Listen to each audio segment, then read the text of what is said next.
আলহামদুলিল্লাহি রব্বিল আলামিন সলাতু ওয়াসসালামু আলা সাইয়্যিদিল মুরসালিন আম্মা বা'দ ফাআউযু বিল্লাহি মিনাশ শাইতানির রাজীম বিসমিল্লাহির রহমানির রহিম আসসালাতু ওয়াসসালামু আলাইকা ইয়া রাসূলুল্লাহ ওয়া আলা আলিকা ওয়া আসহাবিকা ইয়া হাবিবাল্লাহ আসসালাতু ওয়াসসালামু আলাইকা ইয়া নাবিয়াল্লাহ ওয়া আলা আলিকা ওয়া আসহাবিকা ইয়া নূরাল্লাহ।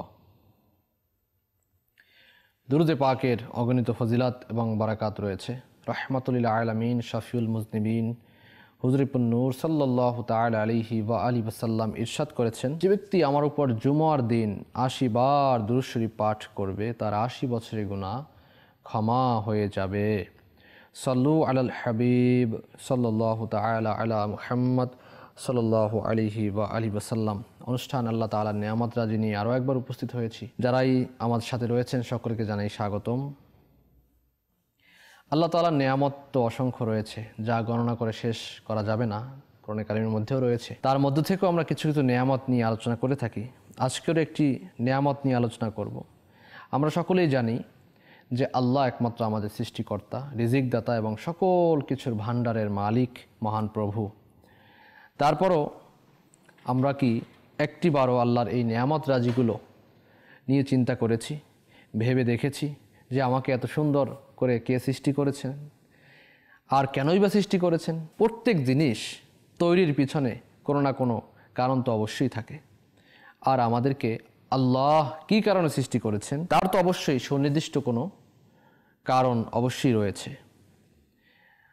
আর এর উত্তরে যদি আমরা জানতে চাই তাহলে কোরআনুল কারীম আমাদেরকে বলে থাকেন, যা সারমর্ম আল্লাহ তাআলা ইরশাদ ফরমান যে আমি মানুষ ও জিন জাতিকে সৃষ্টি করেছি শুধু আমার ইবাদত করার জন্য।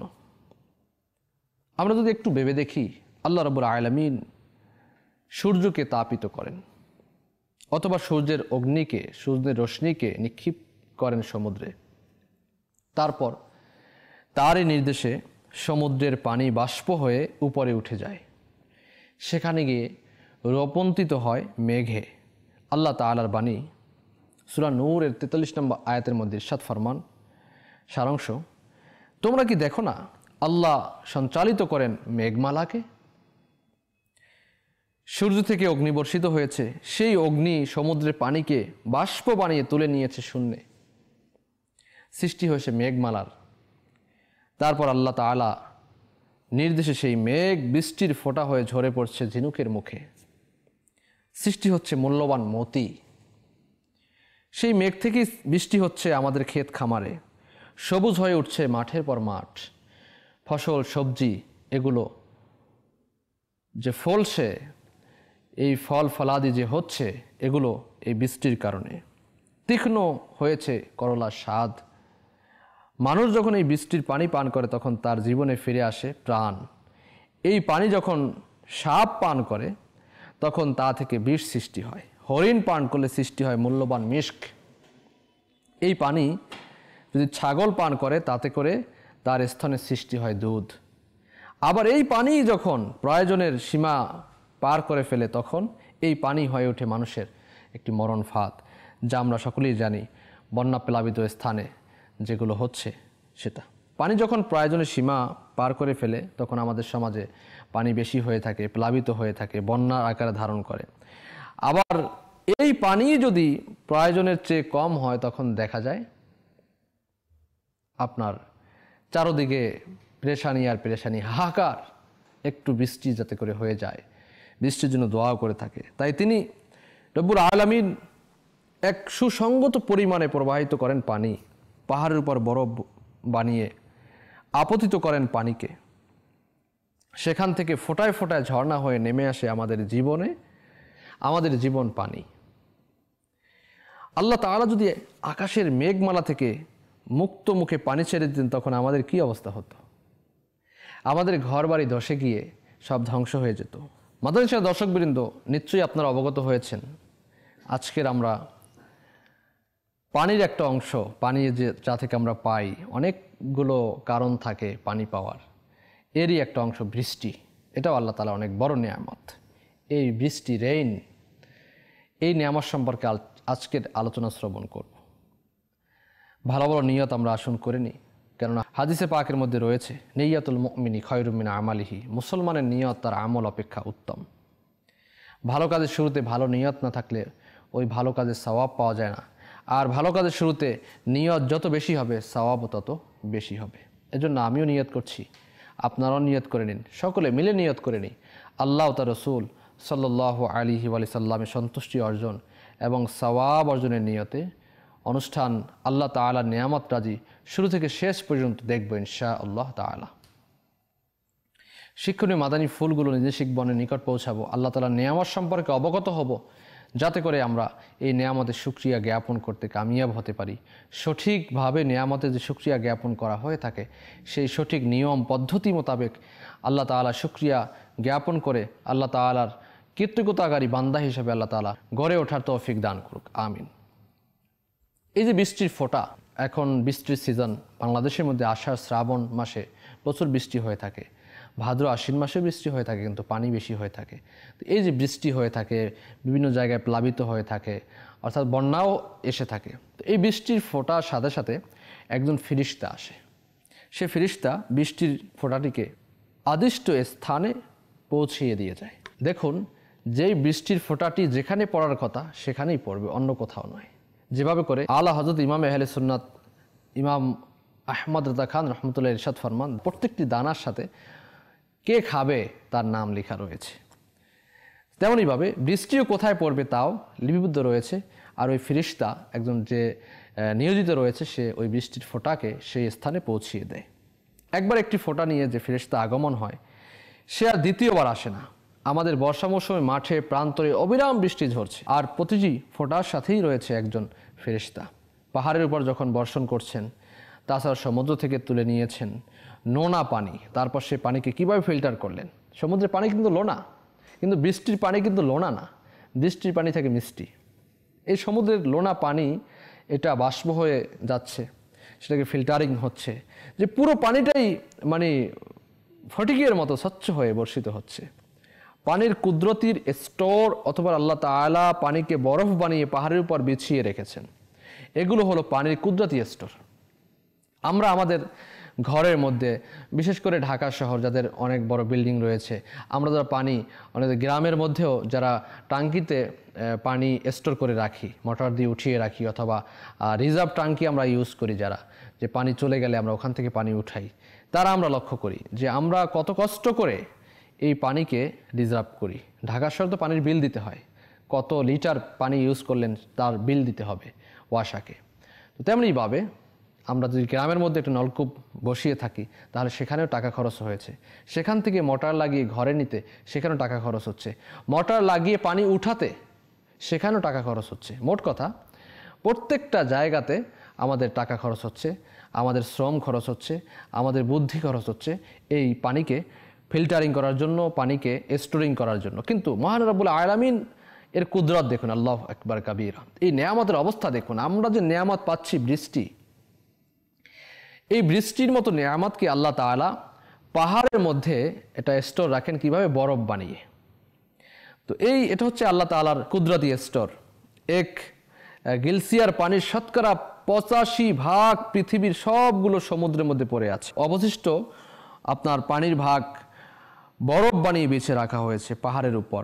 যদি পাহাড়ের উপর বরফ করে রাখা পানিকে আল্লাহ তাআলা গলে যাওয়ার আদেশ দিতেন তাহলে সাথে সাথে সমুদ্রগুলোর পানি 70 ফুট উপর দিয়ে প্রবাহিত হতে থাকবে। এটা একটা আপনার বৈজ্ঞানিক মাপকাঠি, যে পানিগুলো আল্লাহ রাব্বুল আলামিন বরফের মাধ্যমে পাহাড়গুলোর উপর জমা করে রেখেছেন, সেগুলো যদি আদেশ দেওয়া হয় যে গলে যাও, তাহলে দেখা যাবে এই সমুদ্রের পানি বিপদসীমা, কত বিপদসীমা। আমাদের এখানে বিপদসীমা ধরা হয় আপনার 10 নম্বর সিগন্যাল হলে বিপদসীমা অতিক্রম হয়ে যায়, পানি অনেক উপরে উঠে যায়, আমাদের যেখানে পানি উঠে না সেখানে পানি উঠে যায়। এই সমুদ্রের পানি বিপদসীমা উপরে চলে যাবে, 70 ফুট উপরে চলে আসবে, আল্লাহু আকবার। আর সমুদ্রের যে 2 ডিগ্রি তাপমাত্রা তার সঙ্গে সঙ্গে নিচে নেমে আসবে, অথচ সমুদ্রের তাপমাত্রা 1 ডিগ্রির 1000 ভাগের 1 ভাগ যদি টেম্পারেচার নিচে নেমে গেলে স্থলভাগের পুরো 1 ডিগ্রি টেম্পারেচারের নিচে নেমে যায়। এটা একটা বৈজ্ঞানিক দিক।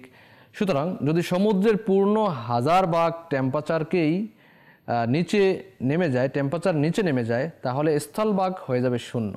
আর পূর্ণ 2 ডিগ্রি তাপমাত্রায় যদি নিচে নেমে যায় তাহলে স্থলভাগের তাপমাত্রা গিয়ে দাঁড়াবে -2000 ডিগ্রিতে। বলুন তখন কি আমাদের অবস্থা কি হবে? আমরা কোনো -2000 ডিগ্রি যখন চলে আসবে আমাদের সমাজে, আমাদের শুধু শীত চলে আসে, তখন দেখা যায় যে যেসব অঞ্চলে -0 ডিগ্রি হয়ে যায়, তখন দেখা যায় যে ওই স্থানে বিভিন্ন জায়গায় আগুন ধরিয়ে মানুষ পোহাতে থাকে শীতের জন্য। আর যেখানে মাত্র অল্প, আমাদের ঢাকা শহরে শীত যখন চলে আসে, বিভিন্ন শহরে শীত শৈত্যপ্রবাহ বয়, তখন কিন্তু আমরা অস্থির হয়ে যাই শীতের কারণে। আল্লাহ তাআলা আমাদেরকে কত সুন্দর এই নেয়ামত দ্বারা ধন্য করেছেন। যখন যতটুকু দরকার, যতটুকু টেম্পারেচার দরকার ততটুকু আমাদেরকে দিচ্ছেন। যদিও টেম্পারেচার আপ ডাউন হচ্ছে, বেড়ে যাচ্ছে, কমে যাচ্ছে, আপনার কখনো খরা হচ্ছে, কখনো বৃষ্টি হচ্ছে, কখনো অনাবৃষ্টি, কখনো অধিক বৃষ্টি, এগুলো সকল কিছু আমাদের গুনাহের কারণে। সামনে আলোচনা আসবে ইনশাআল্লাহ তাআলা, শ্রবণ করব। কিন্তু কথা হচ্ছে বৃষ্টি হচ্ছে আল্লাহ তাআলার অনেক বড় নিয়ামত। আল্লাহ রাব্বুল আলামিন এই পাহাড়কে এমনভাবে রেখেছেন, তিনি পাহাড়কে নির্দেশ দিয়েছেন রাস্তা করে দাও। তারপর পাহাড় পানি প্রবাহের জন্য পথ বের করে দিয়েছে, সৃষ্টি হয় ঝর্ণা, ঝর্ণা থেকে নদী, সে পথে বরফ পানি হয়ে নেমে যায় সমুদ্রে, সঙ্গে সঙ্গে টেনে নিয়ে যায় পানির লবণাক্তকে। আর এভাবেই অবশিষ্ট পানি মানুষের পান করার উপযোগী হয়ে ওঠে। আল্লাহ রাব্বুল আলামিন যদি মানুষের মাঝে পিপাসা সৃষ্টি না করতেন তাহলে তার হার্ট যে রয়েছে অকেজ হয়ে পড়তো। কিন্তু আল্লাহ তাআলাই মানুষের মধ্যে পানির চাহিদা সৃষ্টি করেছেন। আমরা যে পানি পান করছি, এই চাহিদা কে সৃষ্টি করেছেন? আল্লাহ রাব্বুল আলামিন। এটা অনেক বড় নেয়ামত। ফলে কুদরতিভাবেই জিহ্বা, ঠোঁট শুষ্ক হয়ে ওঠে, সৃষ্টি হয় পানির প্রার্থনা, যে আমি পানি পান করব। হাহাকার হয়ে যাই আমরা পানি পান করার জন্য। আল্লাহ তাআলা যদি এই পিপাসার কানেকশন বন্ধ করে দেন তাহলে একজন মানুষও টের পাবে না যে কখন তার হার্ট অকেজ হয়ে পড়েছে। তাই আল্লাহ রাব্বুল আলামিন এর অনুগ্রহপূর্বক মানুষকে শুধুমাত্র পানি পান করার কর্তব্যটুকু দিয়েছেন, আর সেই পানিও সৃষ্টি করেছেন রব্বুল আলামিন। যদি আমাদেরকে পানি তৈরি করতে হতো তাহলে আমরা টের পেতাম পানি কত গুরুত্বপূর্ণ সম্পদ। এজন্যই আমাদেরকে শিক্ষা দেওয়া হয়েছে আলহামদুলিল্লাহি রাব্বিল আলামিন, সকল প্রশংসা আল্লাহ তাআলার জন্য। যা কিছু পাচ্ছি নেয়ামত, আমরা শুকরিয়া কোথায় জ্ঞাপন করছি? মুখ আমাদের তো গুনাহের কাজে ব্যয় হচ্ছে। কোথায় শুকরিয়া জ্ঞাপনের জন্য আমাদের জবানকে, আমাদের মুখকে, আমাদের শরীরকে, আমাদের দিমাগকে কোথায় খাটাচ্ছি? আল্লাহ তাআলা আমাদেরকে তার শুকরিয়া জ্ঞাপন করার তৌফিক দান করুক। তো বৃষ্টি আল্লাহ তাআলার অফুরন্ত নিয়ামত, এটা আমাদের অবশ্যই স্বীকার করতে হবে। আকাশ থেকে বৃষ্টি বর্ষণের মাধ্যমেই আল্লাহ তাআলা বান্দার কল্যাণ এবং রিজিকের ব্যবস্থা করেন। বৃষ্টি বর্ষণের উদ্দেশ্য, উপকারিতা কোরআনে পাকের বিভিন্ন জায়গায় রয়েছে। কয়েকদিন অঝোর দ্বারা বৃষ্টি বর্ষিত হলেই মানুষ অতিষ্ঠ হয়ে পড়ে। আমরাও বলি, আরে ভাই এত বৃষ্টি দরকার নাই, পথঘাটে যেতে পারছি না, বাজারে যেতে পারছি না, তো এই কাজ করতে পারছি না, অফিসে যেতে পারছি না, অর্থাৎ অতিষ্ঠ হয়ে যাই আমরা। বিভিন্ন ভাষায় আপত্তিকর মন্তব্য করে বেশি, কিন্তু এই মন্তব্য করা ঠিক না। অনেক সময় কুফরি বাক্য বলে ফেলি, এগুলো বলা উচিত না। আমাদের মুখ সবসময় খামোশ থাকা উচিত। আল্লাহ রাব্বুল আলামিন যে বৃষ্টি বর্ষণ করছেন এর মধ্যে নিশ্চয়ই রহমত রয়েছে, আর না হলে আমাদের গুনাহের কারণে এগুলো হচ্ছে যদি অধিক বৃষ্টি হয়ে থাকে। কিন্তু কোরআনের বর্ণনায় বোঝা যায় যে আল্লাহ রাব্বুল আলামিন মানুষকে যেমন সবচেয়ে বেশি ভালোবাসেন, তেমনই মানুষের কল্যাণেই বৃষ্টি বর্ষণ করে থাকেন। আমাদের কল্যাণের কারণে বৃষ্টি বর্ষণ হয়ে থাকে, আমরা অদৃষ্ট হয়ে যাই বৃষ্টির কারণে। আল্লাহু আকবার। বৃষ্টি বর্ষণের বিষয়ে প্রিয় নবী সাল্লাল্লাহু আলাইহি ওয়াসাল্লাম বলেছেন, মহাপরাক্রমশালী আল্লাহ রাব্বুল আলামিন বলেছেন মুসনাদ আহমদের হাদিসে পাক, যার সারমর্ম, আমার বান্দা যদি আমার বিধান যথাযথ মেনে চলতো তবে আমি তাদেরকে রাতের বেলায় বৃষ্টি দিতাম আর সকালবেলায় সূর্য আলো দিতাম এবং কখনো তাদের বজ্রপাতের আওয়াজ শোনাতাম না। আবার প্রিয় নবী রাসূল আরবি সাল্লাল্লাহু আলাইহি ওয়াসাল্লাম নিজেই আকাশে মেঘ ও বিদ্যুৎ চমকানো দেখলে এবং গর্জন শুনলে পেরেশান হয়ে যেতেন। মেঘের গর্জনের সময় তিনি কথাবার্তা ছেড়ে দিতেন। মেঘের ভয়াবহতা থেকে হেফাজত থাকতে তাসবিহ ও দোয়া পাঠ করতেন। এটা আমাদের শিক্ষা দেওয়ার জন্য রাসূল পাক সাল্লাল্লাহু আলাইহি ওয়াসাল্লাম এগুলো আমাদেরকে শিক্ষা দিতেন। তিনি আমাদেরকে দোয়া শিখিয়েছেন বৃষ্টি অধিক বর্ষণের সময়, বজ্রপাতের সময়, মেঘমালার সময়, বন্যার সময় দোয়া শিখিয়েছেন, নিজে পাঠ করেছেন আমাদেরকে শিক্ষা দেওয়ার জন্য যে আমার উম্মতিরা তোমরা এগুলো পাঠ করো, তোমরা এর যে খারাপ দিক রয়েছে এ থেকে তুমি হেফাজত থাকতে পারবে। যেমন আল্লাহ রসুল সাল্লাল্লাহু আলাইহি ওয়াসাল্লাম দোয়া করতেন, হে আল্লাহ আমাদের আশেপাশে বৃষ্টি বর্ষণ করো আমাদের উপরে উপরে করিও না, হে আল্লাহ, টিলা, পাহাড়, উচ্চভূমি, মালভূমি, উপত্যকা এবং বনাঞ্চলে বৃষ্টি বর্ষণ করো। বৃষ্টি বর্ষণের ব্যাপারে অনেকগুলো আয়াতে কারিমা কোরআনুল কারিমের মধ্যে এসেছে। আল্লাহ রাব্বুল আলামিন বৃষ্টি বর্ষণের ব্যাপারে, বৃষ্টির ব্যাপারে কোরআনুল কারিমের মধ্যে বিভিন্ন জায়গায় উল্লেখ করেছেন। সূরা নাবা এর আয়াতে কারিমা 14 থেকে 16 মধ্যে ইরশাদ হচ্ছে, এ সারমর্ম আরজ করছি, আমি জলধর মেঘমালা থেকে প্রচুর বৃষ্টিপাত করি, যাতে তা দ্বারা উৎপন্ন করি শস্য, উদ্ভিদ ও পাতাঘন উদ্যান। আল্লাহু আকবার। আবার অন্যত্র সূরা মুমিনুন এর আয়াত নাম্বার 18 থেকে 20 মধ্যে ইরশাদ হচ্ছে, আমি আকাশ থেকে পানি বর্ষণ করে থাকি পরিমাণ মতো, অতঃপর আমি জমিনে সংরক্ষণ করি এবং আমি তা অপসারণও করতে সক্ষম। অতঃপর আমি তা দ্বারা তোমাদের জন্য খেজুর ও আঙ্গুরের বাগান সৃষ্টি করেছি, তোমাদের জন্য এতে প্রচুর ফল আছে এবং তোমরা তা থেকে আহার করে থাকো। এবং ওই বৃক্ষ সৃষ্টি করেছি যা সিনাই পর্বতে জন্মায় এবং আহারকারীদের জন্য তৈল ও ব্যঞ্জন উৎপন্ন করে। সুবহানাল্লাহি ওয়া বিহামদিহি, আল্লাহু আকবার। সূরা ফুরকান এর আয়াত নাম্বার 48 থেকে 50 মধ্যে ইরশাদ হচ্ছে সারমর্ম, তিনি স্বীয় রহমতের প্রাককালে বাতাসকে সুসংবাদবাহী রূপে প্রেরণ করেন এবং আমি আকাশ থেকে পবিত্রতা অর্জনের জন্য পানি বর্ষণ করি, তা দ্বারা মৃত ভূতাগকে সঞ্জীবিত করার জন্য এবং আমার সৃষ্ট জীবজন্তু ও অনেক মানুষের তৃষ্ণা নিবারণের জন্য, এবং আমি তা তাদের মধ্যে বিভিন্নভাবে বিতরণ করি যাতে তারা স্মরণ করে, কিন্তু অধিকাংশ লোক অকৃতজ্ঞ ছাড়া কিছুই করে না। সাল্লু আলাল হাবিব সাল্লাল্লাহু তাআলা আলা মুহাম্মদ সাল্লাল্লাহু আলাইহি ওয়া সাল্লাম। মাদ্রাসার দর্শকবৃন্দ, বৃষ্টি আল্লাহ তাআলার অনেক বড় নিয়ামত। আমরা শুনতেছিলাম কোরআনুল কারীমের মধ্যে অসংখ্য জায়গায় আল্লাহ তাআলা এই বৃষ্টি বর্ষণের ব্যাপারে আমাদেরকে বলেছেন। শুরুতেই যদি আমরা সূরা আন-নাবা এর আয়াত নাম্বার 14 এবং 16 মধ্যে যদি আমরা দেখতে পাই, তাহলে কানজুল ঈমান থেকে অনুবাদ, আল্লাহ তাআলা ইরশাদ ফরমান, এবং বর্ষণকারী মেঘ থেকে মুষলধারে বাড়ি বর্ষণ করেছি, যাতে তা দ্বারা উৎপন্ন করি শস্য এবং উদ্ভিদ এবং ঘন সন্নিবিষ্ট বাগান। এরপর যদি আমরা সূরা মুমিনুন এর আয়াত নাম্বার 18 থেকে 20 মধ্যে যাই, তাহলে আমরা দেখতে পাই আল্লাহ তাআলা এখানে ইরশাদ ফরমান, কানজুল ঈমান থেকে অনুবাদ, এবং আমি আসমান থেকে বাড়ি বর্ষণ করেছি একটা পরিমাণ মতো, অতঃপর তা জমিনের মধ্যে সংরক্ষিত করেছি এবং নিশ্চয়ই আমি তা অপসারিত করতেও সক্ষম। অতঃপর তা দ্বারা আমি তোমাদের জন্য বাগান সৃষ্টি করেছি খেজুর ও আঙ্গুরের, তোমাদের জন্য সেগুলোর মধ্যে প্রচুর ফল রয়েছে এবং সেগুলো থেকে তোমরা আহার করে থাকো। এবং ওই বৃক্ষ সৃষ্টি করেছি যা সিনাই পর্বত থেকে বের হয়, যা তৈল সহকারে জন্মায় এবং ভোজনকারীদের জন্য ব্যঞ্জন। আল্লাহু আকবার, আল্লাহু আকবার।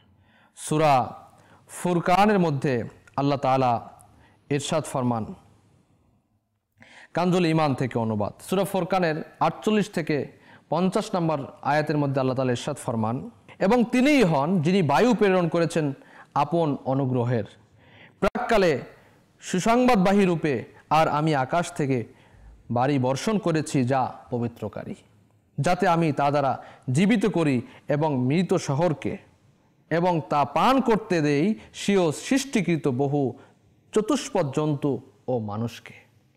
এবং নিশ্চয়ই আমি তাদের মধ্যে বৃষ্টি বর্ষণে পালা রেখেছি, যাতে তারা গভীরভাবে চিন্তা করে, অতঃপর অনেক লোক অকৃতজ্ঞতা প্রকাশ করা ছাড়া কিছুই মানেনি।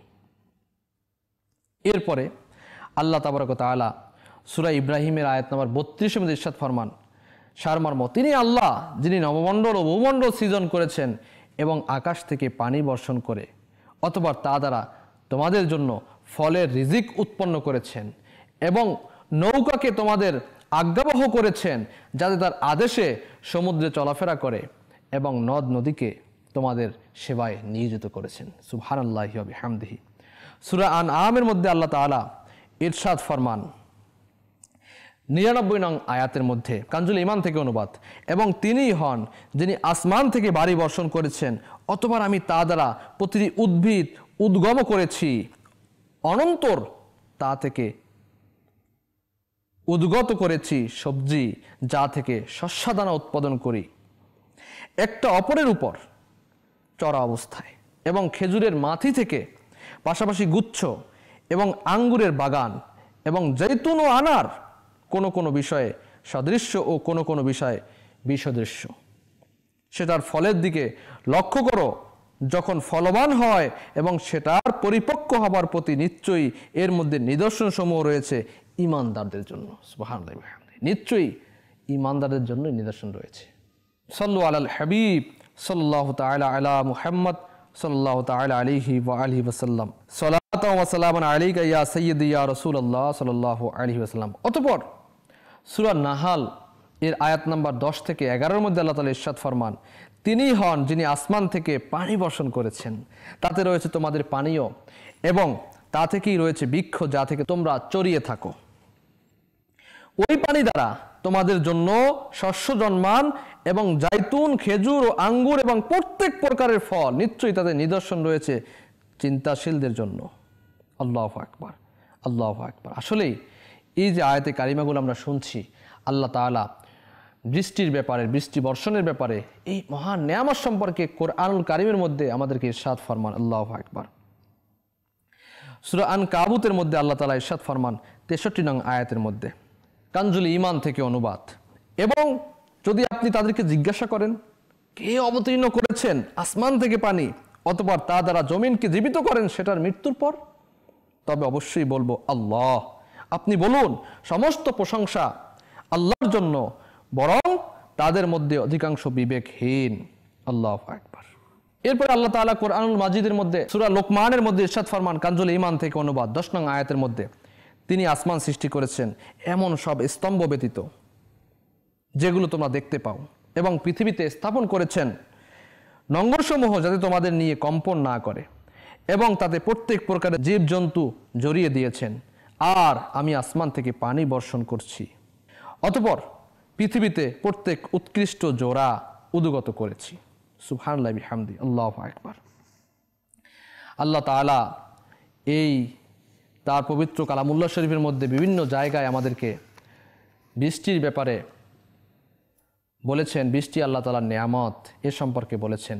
সূরা রাদ এর 17 নং আয়াতের মধ্যে আল্লাহ তাআলা ইরশাদ ফরমান, কানজুল ঈমান থেকে অনুবাদ, তিনি আসমান থেকে পানি বর্ষণ করেছেন, ফলে উপত্যকাগুলো আপন আপন উপযুক্ততা মোতাবেক প্রবাহিত হলো। অতঃপর জলস্রোত সেটার উপরিভাগে ভেসে ওঠা ফেনা বহন করে নিয়ে এলো, এবং গয়না অথবা অন্যত্র আসবাবপত্র তৈরি করার উদ্দেশ্যে যেটার উপর আগুন প্রজ্বলিত করে তা থেকেও অনুরূপ ফেনা উঠে। আল্লাহ বলেন যে হক ও বাতিলের এই উপমা, সুতরাং ফেনা তো এমনিতেই দূর হয়ে যায়, আর যা মানুষের কাজে আসে তা জমিনে থেকে যায়। আল্লাহ এভাবে উপমাসমূহ বর্ণনা করেন। সাল্লু আলাল হাবিব সাল্লাল্লাহু তাআলা আলা মুহাম্মদ সাল্লাল্লাহু আলাইহি ওয়াসাল্লাম। সূরা বাকারা এর 22 নং আয়াতের মধ্যে আল্লাহ তাআলা ইরশাদ ফরমান, কানজুল ঈমান থেকে অনুবাদ, যে পবিত্র সত্তা তোমাদের জন্য জমিনকে বিছানা এবং আসমানকে ইমারত স্বরূপ স্থাপন করেছেন, আর আসমান থেকে পানি বর্ষণ করেছেন, অতঃপর তা দ্বারা কিছু ফল সৃষ্টি করেন তোমাদের আহারের জন্য। সুতরাং জেনে শুনে কাউকে আল্লাহর জন্য সমকক্ষ দাঁড় করাবে না। সাল্লু আলাল হাবিব সাল্লাল্লাহু তাআলা আলা মুহাম্মদ সাল্লাল্লাহু আলাইহি ওয়া আলিহি সাল্লাম। সূরা হজ এর 63 নং আয়াতে আল্লাহ তাআলা ফরমান, সারমর্ম, তুমি কি দেখো না যে আল্লাহ আকাশ থেকে পানি বর্ষণ করেন, অথবা পৃথিবী সবুজ শ্যামল হয়ে ওঠে? নিশ্চয়ই আল্লাহ সূক্ষ্মদর্শী, সর্ববিষয়ে খবরদার। এরপরে কোরআনুল কারীমের মধ্যে ইরশাদ ফরমান, সূরা ফাতির এর আয়াত নাম্বার 27 এর মধ্যে, কানজুল ঈমান থেকে অনুবাদ, তুমি কি দেখোনি যে আল্লাহ আসমান থেকে বাড়ি বর্ষণ করেছেন, অথবা আমি তা দ্বারা বিচিত্র বর্ণের ফলমূল উৎপন্ন করেছি, এবং পর্বতগুলোর মধ্যে রয়েছে পথসমূহ সাদা ও লাল বিভিন্ন রং এর, এবং কিছু নিকষ কালো।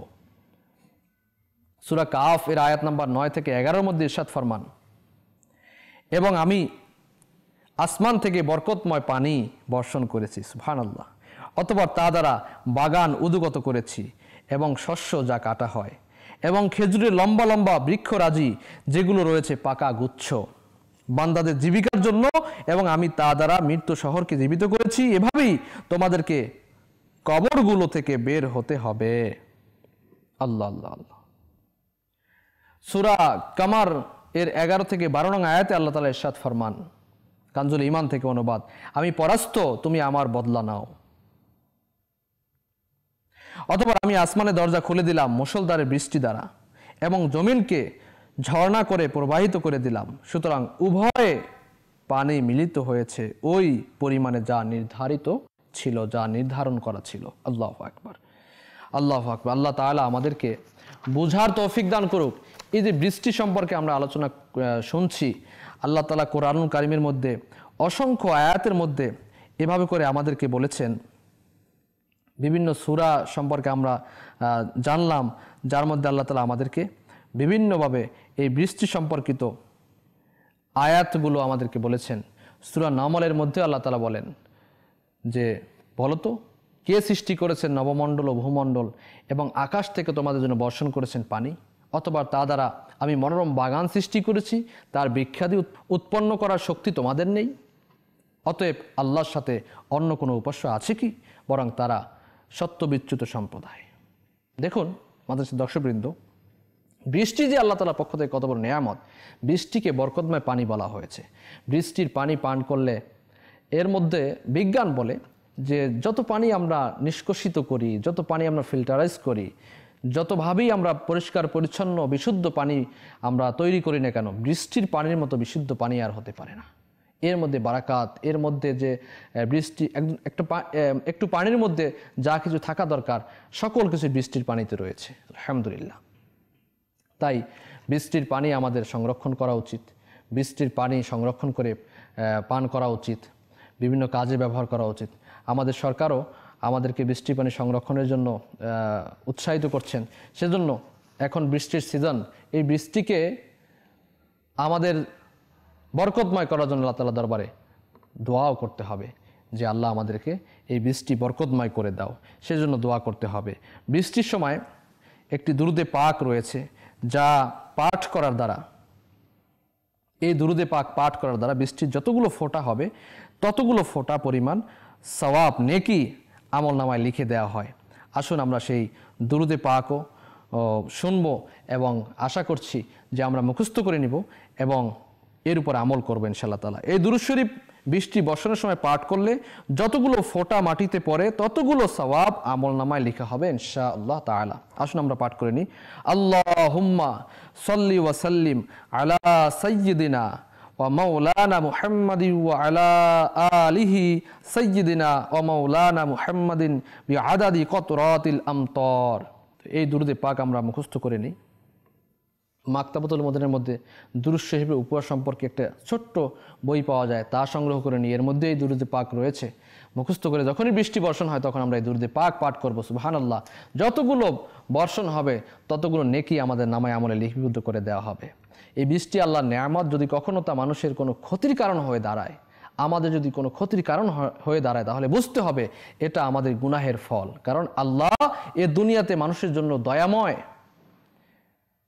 যারা তাকে স্বীকার করেন তাদেরকে যেমন তিনি রিজিক দান করেন, দুনিয়ায় যাবতীয় কল্যাণ দান করেন, ঠিক তেমনি তারা যাকে অস্বীকার করে, তার অবাধ্য হয়, তাদেরকেও তিনি এসব নেয়ামত দান করে থাকেন।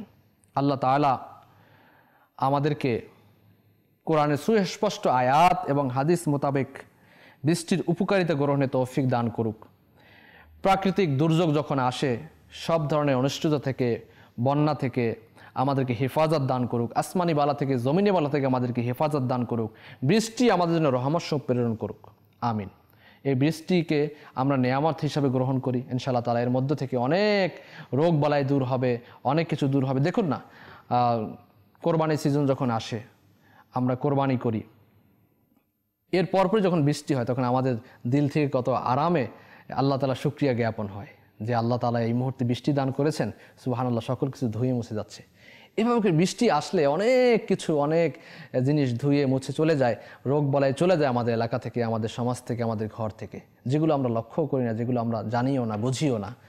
অনেক ব্যাকটেরিয়া চলে যায়, অনেক জীবাণু চলে যায়, জীবাণুমুক্ত হয়ে যায়। সেজন্য বৃষ্টি হচ্ছে আল্লাহ তাআলার বরকতময় পানি, বৃষ্টি হচ্ছে আল্লাহ তাআলার অনেক বড় নেয়ামত। এই নেয়ামতের শুকরিয়া জ্ঞাপন করা উচিত। এই নেয়ামতের শুকরিয়া জ্ঞাপন না করলে, এই যে অনাবৃষ্টি হয়, বৃষ্টি হচ্ছে না, বৃষ্টির জন্য আমরা দোয়াও করে থাকি, বিভিন্ন মসজিদে দোয়া করে থাকি, বৃষ্টি প্রার্থনা করে থাকি। একবার মূসা আলাইহিস সালাতু ওয়াস সালামের জামানায় অনাবৃষ্টি দেখা দিল। বৃষ্টি হচ্ছে না, বৃষ্টি হচ্ছে না, বৃষ্টি হচ্ছে না, মানুষ হাহাকার। মুসা আলাইহিস সালাতু ওয়াস সালামের দরবারে বললেন, ইয়া নবী আল্লাহ,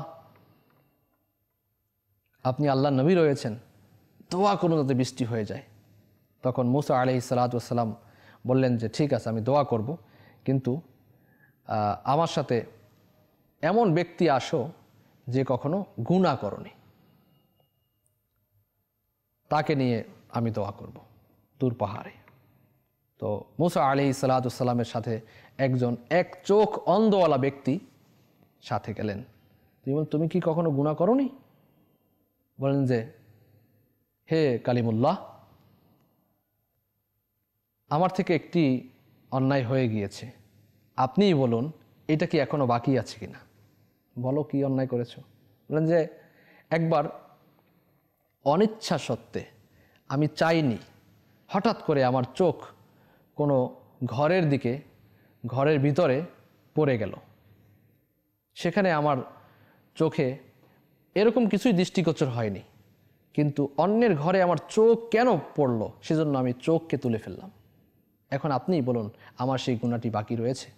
তখন মুসা আলাইহিস সালাম তাকে নিয়ে আল্লাহ তাআলার দরবারে দোয়া করলেন, সাথে সাথে বৃষ্টি বর্ষণ হলো। সুবহানাল্লাহ। এভাবে করে অনেক আল্লাহর ওলিদের ঘটনা রয়েছে, বৃষ্টির ব্যাপারে দোয়া করছেন, বৃষ্টি হয়ে গিয়েছেন। এভাবে করে অনেক আল্লাহর ওলির কারামাত রয়েছে, দোয়া করেছেন, বৃষ্টি বর্ষণ হয়েছে। কিন্তু অধিক বৃষ্টি হওয়া এবং অনাবৃষ্টি হওয়া, বৃষ্টি হচ্ছে না এবং অধিক হচ্ছে, এই দুইটা আমাদের গুনাহের কারণে। আল্লাহ তাআলার শুকরিয়া জ্ঞাপন আমরা করি না। আল্লাহ তাআলা নেয়ামত ভোগ করছি, গুনাহ করছি অহরহ। আল্লাহ তাআলা আমাদেরকে 5 ওয়াক্ত নামাজি বানাক। আল্লাহ তাআলা তার হুকুম হাকাম মেনে চলা তৌফিক দান করুক। আল্লাহর ওলিদের পদাঙ্ক অনুসরণ তৌফিক দান করুক। নবী পাক সাল্লাল্লাহু আলাইহি ওয়াসাল্লাম সুন্নাত মোতাবেক জীবনকে অতিবাহিত করা তৌফিক দান করুক। আল্লাহ তাআলা আমাদেরকে ভালো রাখুক, সুস্থ রাখুক। আল্লাহ তাআলা এই মহান নিয়ামত বৃষ্টি এ থেকেও উপকার সাধন করা তৌফিক দান করুক। সাল্লু আলাল হাবিব সাল্লাল্লাহু তাআলা আলা মুহাম্মদ সাল্লাল্লাহু তাআলা আলাইহি ওয়া আলিহি ওয়াসাল্লাম।